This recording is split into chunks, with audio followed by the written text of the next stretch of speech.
And we told you about Afghan refugees that have been coming into Cleveland by the dozen. But the U.S. Committee for Refugees and Immigrants say you can help families acclimate. News 5's Nadine Albasada shows us what to do. Asadullah Safi sits enjoying his company. You say corn. Yes, go.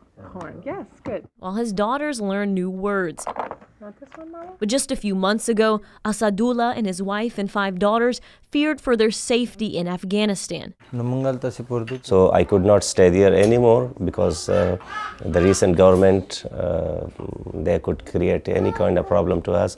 So they immigrated to the U.S., now sitting and telling News 5 through his friend and translator Atikullah Sapi that they had no idea what was ahead. I was really scared that how will I survive there, how will I live there. They first landed in New Jersey, then Cleveland just 12 days ago, where they met Amanda Mayan and Heather Torok. So these people who are my sponsors, they came here and they helped me and they enabled me to go to market, and they provided me information about the school, how my kids will go to school. Amanda and Heather are neighbors that are part of the U.S. Committee of Refugee and Immigrant Sponsorship Program. Yeah? They visit the Safis about 3 times a week, helping with everything they can from providing donated supplies. Drawing on a community of really generous and willing people to donate household items and clothing and other items that we needed. Also getting the kids connected in school in simple day-to-day tasks. The other day we walked to the bank and set up a bank account,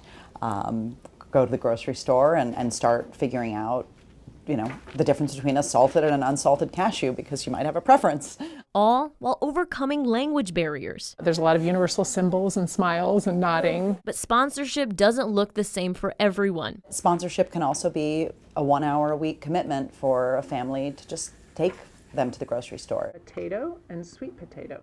It all depends on what the family needs. These sponsors and the people of community came here and they just loved us too much, and now we don't believe that we have moved out of Afghanistan. Now we think that now we are living in our own community. With a little help and a lot of love, the Safis are settling into their new home with a new life. Reporting in Cleveland, Nadine Albasada, News 5.